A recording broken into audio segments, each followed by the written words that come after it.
Muy buenas noches. Estamos esta noche en mitad de semana. Le damos la bienvenida a las personas que nos siguen a través de YouTube, que colaboran con la obra del Señor, compartiendo la palabra, suscribiéndose. Y esta noche tenemos un título aquí que dice El Evangelio que predicamos. Y está en la primera carta a los Corintios, en el capítulo número 15. El pasaje es largo, pero queremos leer esta noche los primeros 8 versículos. Quien escribe es el apóstol Pablo en el siglo I, hablando de la resurrección. Entonces, el evangelio es evangelio porque Cristo resucitó. Entonces, el evangelio no se trata solamente de cualquier cosa que recibamos en esta tierra, sea salud divina, aquí se queda, sea prosperidad, aquí se queda, sea restauración de la familia, todo eso se queda aquí. ¿Estamos de acuerdo? Que hace parte de la bendición que hemos recibido del Señor. Pero realmente el evangelio es evangelio porque Cristo resucitó. Es evangelio porque nosotros tenemos una esperanza viva que se llama la resurrección de los muertos. ¿Listo? ¿Sí estamos de acuerdo con eso? Entonces, el evangelio nosotros tenemos esa esperanza viva, bienaventurada, de que tenemos vida después, que estos huesitos y esta carnita descansen allá en la tumba, si Cristo no ha venido, que allá el Señor levante un cuerpo glorificado. Y si Cristo viene, que estos huesitos y esta carnita el Señor los transforme en un cuerpo glorificado, que es el contexto de esa escritura. Y voy a leer esos 8 versículos, y le voy a pedir que me acompañe a leerlos a la antigua, a la antigüita, así con libro y todo. ¿Cuántos trajeron libro? Eso, Biblia, sí dice. ¿Cómo dice el título? Dice la resurrección de los muertos. Entonces el evangelio es evangelio porque los muertos resucitarán. Amén. Si no, no fuera evangelio. O sea, si la vida fuera solamente para esta tierra, pues no habría evangelio. Dijo Pablo, comamos y bebamos, que mañana moriremos y solamente esperamos en Dios por las cosas de esta tierra. Somos los más dignos de lástima, ¿sí o no? Pero afortunadamente no es así. ¿Listo? Dice, además os declaro, hermanos, que el evangelio que os he predicado, el cual también recibisteis, en el cual también perseveráis. Entonces, el evangelio fue predicado, fue recibido y perseveramos en él. Entonces está en 3 tiempos, pasado, presente y futuro. Dice el versículo 2. Por el cual asimismo, si retenéis la palabra que os he predicado, sois salvos. Si no creéis en vano. Ahora dice que el evangelio hay que retenerlo. ¿Ustedes han visto un retenedor? Cuando se echa aceite, entonces se pone un plástico que llama un retenedor. Es porque esa sustancia es fácil de fugarse, escaparse, de salirse. Entonces hay que colocar algo que selle herméticamente. Y también debe ser retenido porque hay ladrones de la palabra. ¿Sí ha habido esto que el Señor explicó, que hay ladrones de la palabra? Entonces la gente pierde la fe cuando no retiene lo que fue predicado. Y si no pudo haber creído en un tiempo y si no retuvo el evangelio, entonces creyó en vano. ¿Qué es en vano? En vano es creer solamente para esta vida en la tierra. Porque todo lo que es estar en la tierra es en vano porque no tiene fruto para la vida eterna.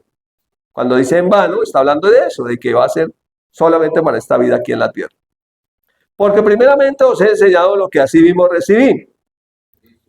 Que Cristo murió por nuestros pecados conforme a las escrituras. ¿Cuáles son esas escrituras? Una de ellas es Isaías 53, que dice que y nosotros le tuvimos por azotado, por herido de Dios abatido, mas él herido fue por nuestras rebeliones, molido por nuestros pecados, el castigo de nuestra paz fue sobre él y por su llaga fuimos nosotros curados. Fíjese, Isaías estaba viendo por el Espíritu 750 años adelante, al futuro, el sacrificio de Cristo por nuestros pecados. Es lo primero, Cristo murió por nuestros pecados. ¿Por qué? ¿Por qué? ¿Y por qué murió Cristo? Gente que acuña cosas y mentiras y dice, no, ahí sí como dice la Biblia, por la verdad murió Cristo. No, Cristo no murió por la verdad, Él es la verdad. Él murió fue por nuestros pecados. Lo primero. Lo segundo, que fue sepultado y que resucitó al tercer día, conforme a las Escrituras. Su muerte, su sepultura, su resurrección estaba profetizado también. Y tal como se había profetizado en las Escrituras, así ocurrió. Número 5. Y que apareció a Cefas, ese es Pedro, ¿cierto? Y después a los 12. Y eso está registrado en los evangelios. Luego el verso 6 dice, después apareció a más de 500 hermanos a la vez, de los cuales muchos viven aún y otros ya duermen del sueño de la muerte. Ya había muerto, es el siglo I cuando Pablo está escribiendo esta carta a la iglesia en Corinto. Y el 7 dice, después se apareció a Jacobo y después a los 12 apóstoles. Y al último de todos, como a un abortivo, me apareció a mí. ¿Por qué estamos esta noche aquí? Un día alguien se apareció y el último que se apareció Cristo fue a mí. ¿Sí o no? Como después del tiempo se apareció el Señor a mí. Y esa aparición de Cristo glorificado, resucitado, ha hecho un cambio en mi vida. Esa aparición o esa revelación de Cristo glorificado ha hecho que mi vida sea cambiada, sea transformada, que yo tenga una vida nueva, que ahora tengo una esperanza viva, bienaventurada, que pueda decir como Pablo, para mí el vivir es Cristo y el morir es ganancia. O sea que nosotros los cristianos de ninguna manera perdemos. Si vivimos, ganamos. Si morimos, también ganamos. Ni siquiera empatamos. En Cristo siempre ganamos. Entonces, aquí está la historia de esos 12. ¿Cuántas vivencias tuvieron los 12 discípulos y los otros discípulos, porque eran más de 12, con Jesús? ¿Cuántos recorrieron? ¿Cuántos caminaron? ¿Cuántas veces Jesús les anunció que había de morir? Pero que tranquilo, que al tercer día resucitaría y que iría al Padre y que no los dejaría huérfanos, que enviaría a su Santo Espíritu para que estuviera con ellos siempre. Y dentro de esos 12 yo creo que está Pablo. Yo creo que el número 12, ¿se acuerdan que el número 12 fue el que lo vendió? Judas. Y después cuando Jesús muere, ellos todavía no tienen el Espíritu Santo para elegir al sucesor de Judas. ¿Se acuerdan que ellos echan suertes? Y eligen a Matías. ¿Usted dónde ha visto la carta según Matías? El Evangelio de Matías. El libro que escribió, no se dice más nada de Matías en la Biblia, pero sí mucho de Pablo. Sí, yo creo que el Señor tenía elegido como el número 12 era a este Pablito. ¿Sí? Entonces, por eso dice al último. Y él está dando el último de los 12. Que me apareció como a un abortivo fue a mí. Entonces, cuando nosotros miramos este texto, que es un pasaje largo, en estos 8 versos vamos a ver 7 registros de testigos presenciales de la resurrección de Jesús. Recuerda que Jesús no solo se les apareció, Jesús les enseñó. Ellos estuvieron en la escuela bíblica con Jesús por 40 días. Ellos comieron con Jesús. Ellos hablaron con Jesús. Ellos estuvieron reunidos con Jesús. Jesús les habló muchas cosas, pero también a Pablo. A Pablo parece que el Señor lo llevó a estudiar teología al tercer cielo. Y allá aprendió cosas que dice que no se pueden expresar con palabras. ¿Sí? Entonces, no solamente fue que se apareció a algunos, sino que está el más amplio registro de la evidencia de que Jesús vive, de que Jesús resucitó. Ningún fundador de ninguna otra religión resucitó. Todas las religiones tienen sus profetas, tienen sus líderes, sus fundadores, pero ningún líder de ninguna otra religión resucitó. Así que todas las religiones son religiones muertas, porque no hay vida en ellas. Solo Jesús, el que nos habló de la resurrección, se levantó de los muertos y vino y habló estando resucitado. Y cuando ascendió, como lo muestra aquí la imagen,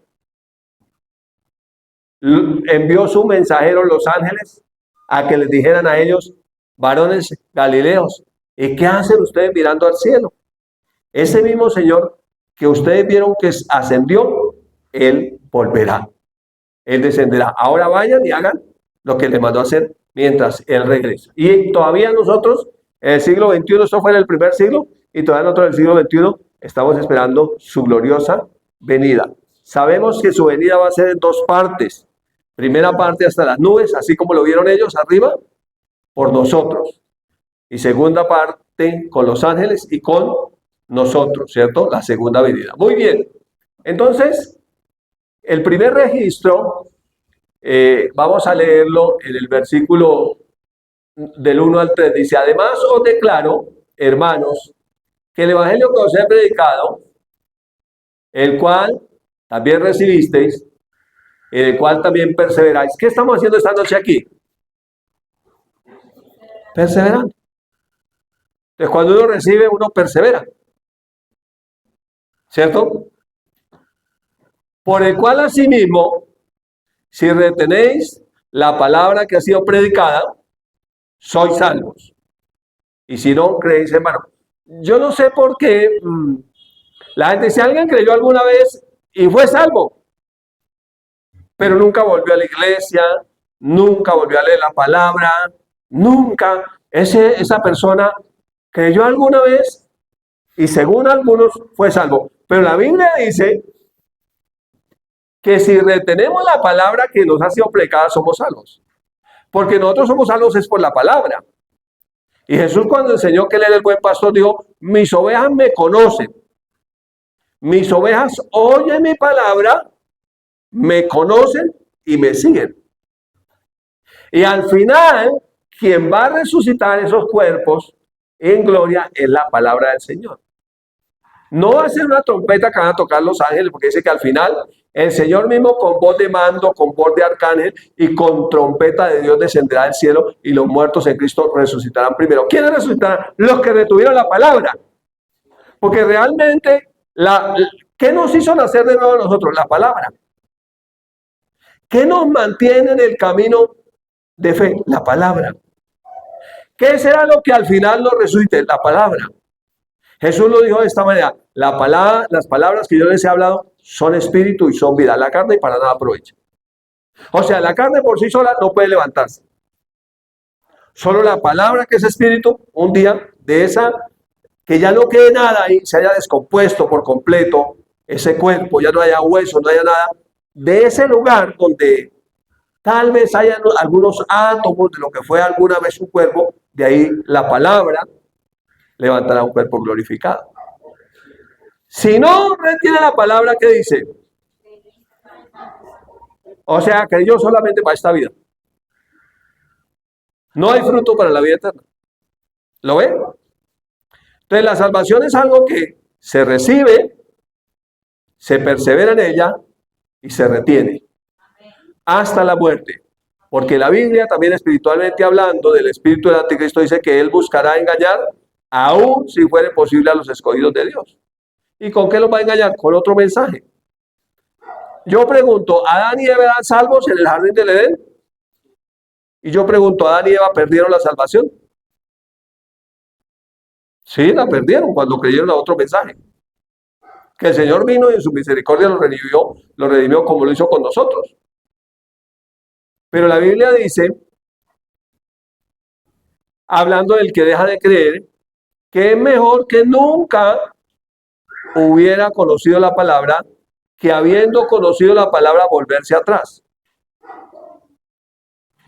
La Biblia hablando de espíritus que poseen o que influencian a las personas, dice que el espíritu inmundo sale y cuando vuelve encuentra la casa vacía, va y toma 7 y los trae. y entonces es como 7 veces peor el postrer estado de esa persona. No sé si usted ha visto personas que algún día habían creído en el Evangelio y usted las ve y ahora son peores. No sé. Entonces, por eso la palabra nos aconseja que nosotros debemos recibirla, perseverar en ella y retenerla.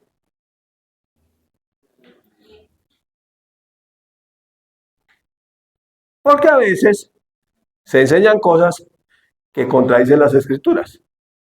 Y la única seguridad de salvación que nosotros tenemos es la palabra escrita. Y como vemos en el texto, Pablo dice, y les he enseñado conforme a las escrituras, conforme a las escrituras, conforme a las escrituras. Y cuando Jesús resucitó, todo lo que les enseñó durante esos 40 días que estuvo resucitado fue conforme a las escrituras. Les abrió las escrituras y les habló lo que él decía las escrituras.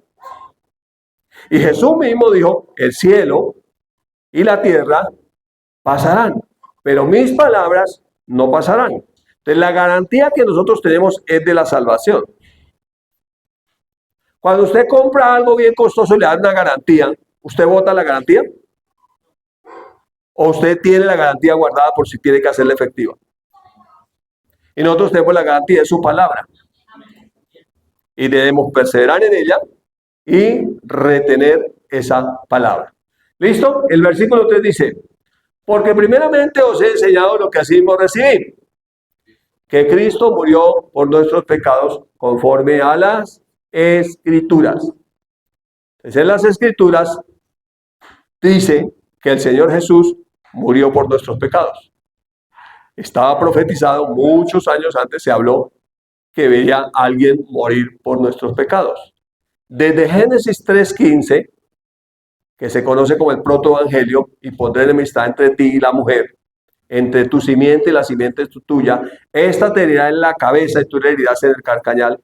Desde ahí está profetizando de alguien que vendría y sería herido por nuestros pecados. Luego Isaías dice, más el herido fue por nuestras rebeliones, molido por nuestros pecados, el castigo de nuestra paz fue sobre él, y por su llaga fuimos nosotros curados.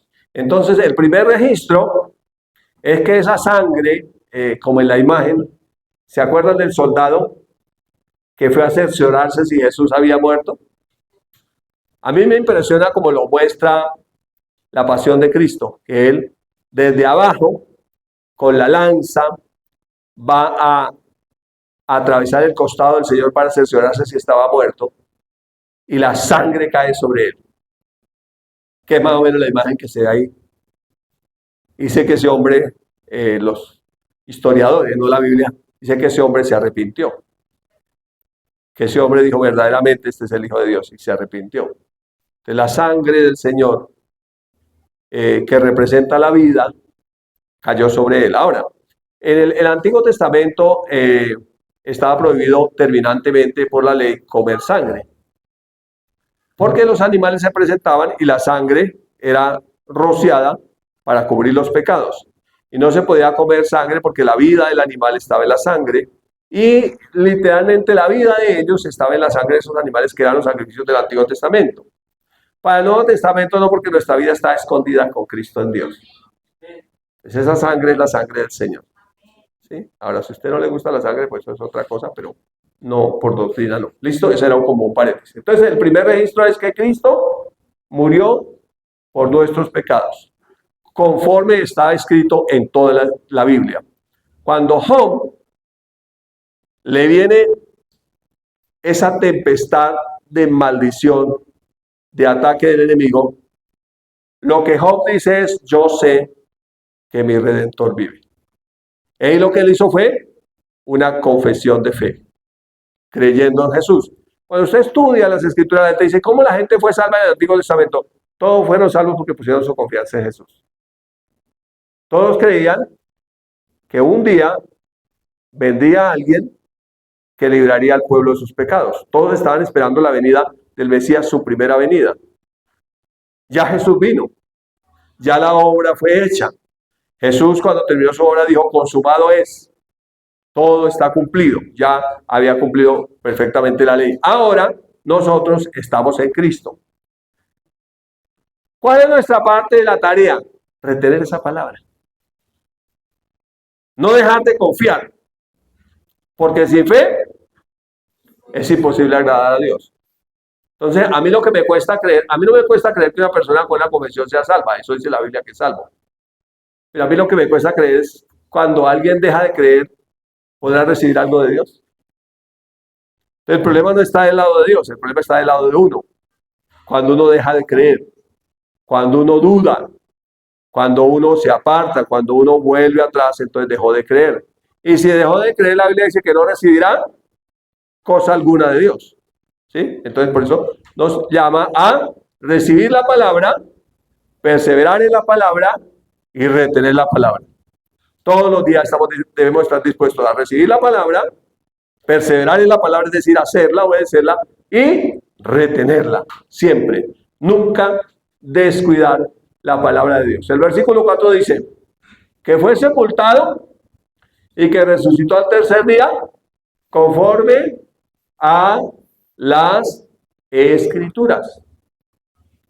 El salmista había profetizado: no dejarás mi alma en el Hades, ni permitirás que tu santo vea corrupción. Entonces estaba profetizado. Jesús fue sepultado, pero la tumba del Señor está vacía. No hay, en ese lugar no hay una tumba que esté con los restos óseos del Señor. No hay, no hay. La tumba está vacía. De hecho, cuando la gente visita la tumba, lo que encuentran es una tumba vacía. Todas las tumbas, cuando Pedro está predicando en Hechos, que dice que les predica a los judíos, les dice que David dijo: no dejarás que tu santo vea corrupción. Digo, pero ahí está la tumba de David. Y sus restos están ahí hasta el día de hoy. Así que, como estaba hablando por el Espíritu, estaba profetizando de Jesús, no de él mismo. Es lo que dice la palabra. Entonces, el hecho de la resurrección es el hecho central del Evangelio. De hecho, Jesús, antes de morir, no dijo: me van a matar. Dijo: yo pongo mi vida. Yo tengo el poder para ponerla y para volver a tomarla. He recibido ese mandamiento de mi Padre. Entonces Jesús dio su vida por nosotros. El único que bautiza con el Espíritu Santo es Jesús. Jesús, entonces, cuando ascendió al cielo, nos envió el Espíritu Santo. Y dice: el Espíritu es el que da vida. ¿Y el Espíritu Santo con qué trabaja? El Espíritu Santo trabaja con la palabra, porque Él es el Espíritu de la palabra. Entonces la tumba está, como la ven ahí. Gracias, hija. La tumba está vacía. La evidencia, imagínense, después de 2000 años todavía usted va a Jerusalén y encuentra la tumba vacía. Esa es la evidencia. O sea, es algo sobrenatural. Después de 20 siglos, todavía está la tumba vacía ahí. Está la evidencia ahí de la resurrección de Jesús. Usted mira el calendario se partió en dos. Sea que la gente sea cristiana o no, hay un tiempo AC, que es antes de Cristo, y DC, que es después de Cristo. Porque la resurrección de Jesús partió literalmente el calendario en dos. Así como la resurrección de Jesús, o cuando una persona se encuentra con Jesús resucitado, su vida se parte en dos. Una fue nuestra vida antes de Cristo y otra es nuestra vida en Cristo. Después que Él vino, Él cambió nuestras vidas. Amén. Entonces, literalmente, mire, piensen, esto es algo que se me acaba de ocurrir en este momento. Piensen que los seres humanos son como tumbas,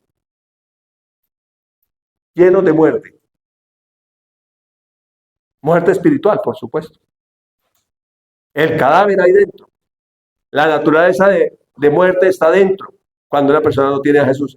Pero cuando una persona tiene a Jesús, la tumba está vacía de muerte. No hay muerte en ella. Sorbida es la muerte en victoria. Estaba profetizado Oh muerte, ¿dónde está tu aguijón? Oh sepulcro, ¿dónde está tu victoria? Y el Señor dice, oh muerte, yo seré tu muerte. Oh sepulcro, yo seré tu victoria. El único que tiene autoridad sobre la muerte se llama Jesús. El único que conquistó la muerte se llama Jesús. El único que se levantó triunfante sobre la muerte se llama Jesús. Y Él es el único que nos puede dar vida. Y las palabras que Él nos habló son espíritu y son vida. Entonces, ahí está la clave del Evangelio.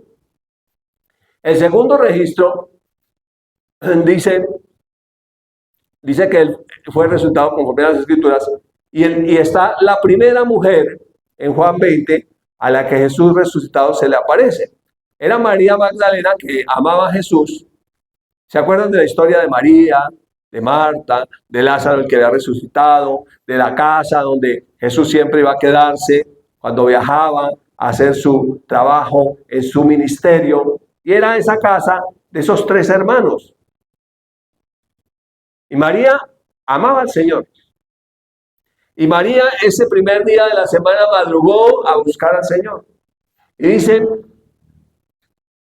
que Jesús le dijo, ya Jesús resucitado, ¿por qué lloras? ¿A quién buscas? Usted se imagina a María, como María amaba al Señor con todo su ser, llegó al huerto y encontró la tumba vacía. De hecho, la piedra estaba corrida, no estaba la piedra tapando la puerta de la tumba, sino que había sido corrida. Cuando María miró, no está el Señor, ella comenzó a llorar. ¿Quién se lo llevó? ¿Dónde lo pusieron? Y por eso Jesús le dice, ¿por qué lloras? ¿Y a quién buscas?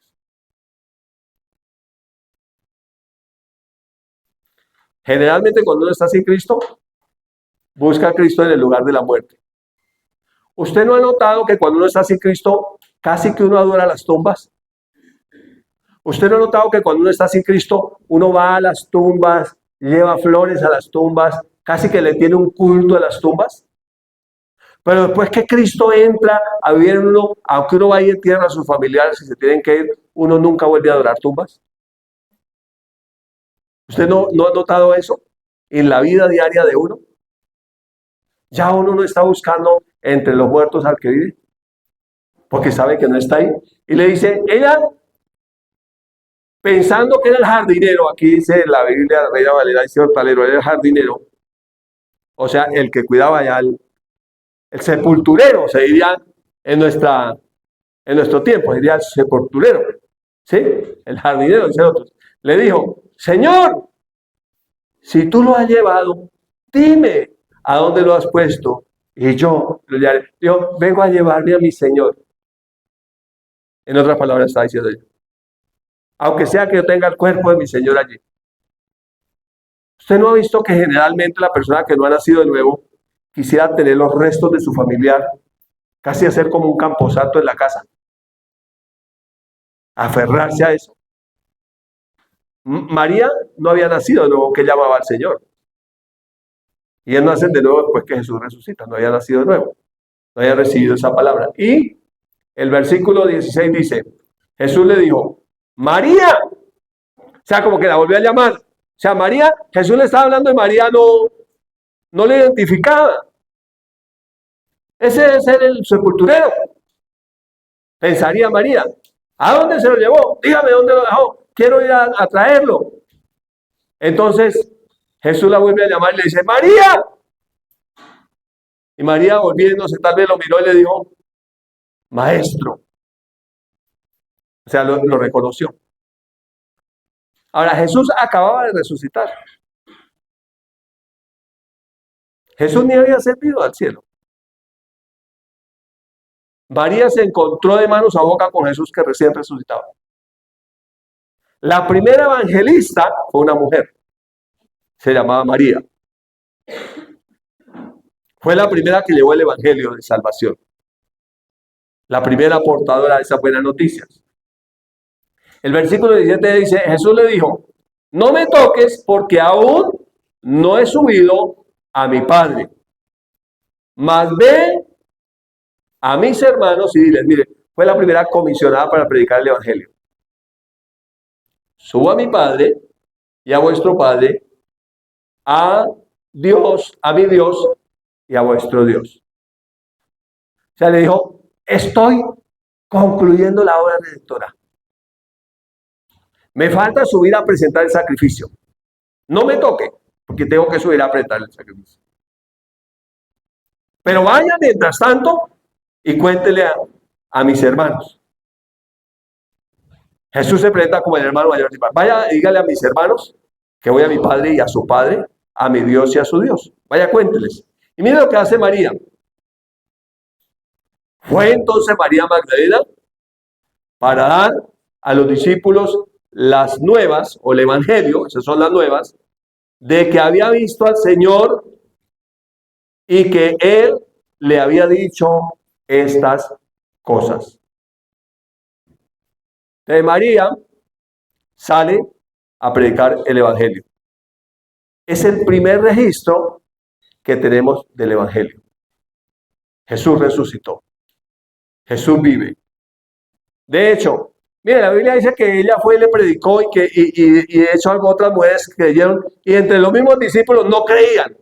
Cuando se contextualiza el otro evangelio dice, y los mismos discípulos no creían, dudaban, ellas que están hablando, que Jesús resucitó, que Jesús habló con María, pero no puede ser como si Él murió y ya no hay nada que hacer, como que no podían creer. Ahora, el evangelio para muchos es increíble. Y el evangelio es evangelio para los que creen. Y para el que no cree, pues no es evangelio. Porque él dice que eso es una locura. Este es el primer registro. Una mujer que amaba a Jesús se encuentra con Jesús resucitado y corre a anunciarlo a sus hermanos. Jesús sube, presenta el sacrificio, desciende y empieza a manifestarse el resultado en diferentes momentos. No solo estos 6 registros, usted tiene que leer todos los evangelios para mirar cómo Jesús se presentaba a unos y a otros resucitado. Y cómo lo que le pasó a María le pasó a muchos, ni siquiera lo conocían cuando él se manifestaba a ellos. De hecho, hay uno de los discípulos que una vez Jesús se les presentó y él no estaba, y ellos le contaron, hemos visto al Señor, ha resucitado al Señor. Y él dijo, mire, pues muy linda la historia y todo, pero hasta que yo no lo vea con mis propios ojos y no meta su dedo en el hueco de sus clavos y mi mano en su costado, no creeré. A la siguiente aparición de Jesús resucitado, Jesús lo llama. Y le dice, cuando él lo ve, dice, Señor mío y Dios mío, exclamó. Y Jesús le dijo, ven, ven, ven, mete tu dedo en los huecos de mis clavos y tu mano en mi costado y no seas incrédulo, sino creyente. Le dice, bienaventurados, le dice, porque viste, creíste, bienaventurados los que creen sin ver. Ahí yo pregunto, ¿cuántos de los que estamos aquí hemos visto a Jesús físicamente resucitado? Aquí todos somos bienaventurados. Creemos sin ver. Pero sabemos que estamos seguros que Jesús resucitó, que Él vive. Es más, que Él vive en nosotros. Hablando de esa tumba y eso que es tan feo, que lo que es la tumba y la muerte y así hagan el ataúd del mejor cedro y le coloquen, no sé, las mejores flores y el mausoleo le pongan allá, no sé, el mejor mármol y le adornen y le lleven y le coloquen lo mejor allá. De todas maneras, eso es horrible. Entonces, piensen esto. Cuando Jesús, que es la vida eterna, entra en nosotros, Él es mayor que la muerte. Amén. Así este cuerpo tenga que bajar a la tumba, el que es mayor que la muerte ya entró en él. Así que, ¿qué es mayor la muerte? Puede levantarnos de esa muerte. Porque nosotros somos seres integrales. Nosotros fuimos creados espíritu, alma y cuerpo. O sea, nosotros no fuimos creados para ser un espíritu que vive, para un espíritu. No, nosotros fuimos creados para vivir como seres integrales.